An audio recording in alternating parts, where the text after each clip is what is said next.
এজন্য আমরা ময়লা পরিষ্কার চাই, সংস্কার চাই আগে, এরপরে ইনশাল্লাহ নির্বাচন হবে।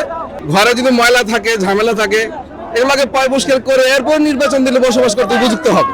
ময়লা পরিষ্কার না করেই ঘরে বসবাস করা যায় না। জনগণের মাধ্যমে যারা আসবে ইনশাল্লাহ তাদেরকে আমরা সিলেক্ট করব। আন্দোলন হয়েছি সংস্কারের জন্য, এই জন্য আমরা চাই সংস্কার হোক।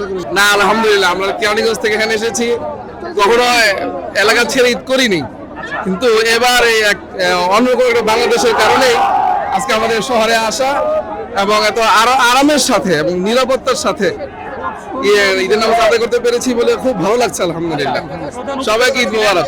ওনারাও ছিলেন, উনি বক্তব্য দিয়েছেন, খুব ভালো লেগেছে। আমাদের খতিব সাহেব মুফতি আব্দুল মালিক সাহেব ছিলেন, ডক্টর আফম খালেদ সাহেব ছিলেন, ডক্টর আফম খালেদ সাহেব ধর্ম উপদেষ্টা উনি ছিলেন, আর বাইতুল মুকাররমের খতিব মুফতি আব্দুল মালিক সাহেব ছিলেন, উনি ইমামতি করেছেন।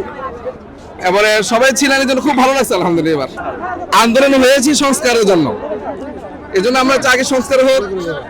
ঘরে যদি ময়লা থাকে, ঝামেলা থাকে, এগুলোকে পরিষ্কার করে এরপর নির্বাচন দিলে বসবাস করতে উপযুক্ত হবে। ময়লা পরিষ্কার না করেই ঘরে বসবাস করা যায় না।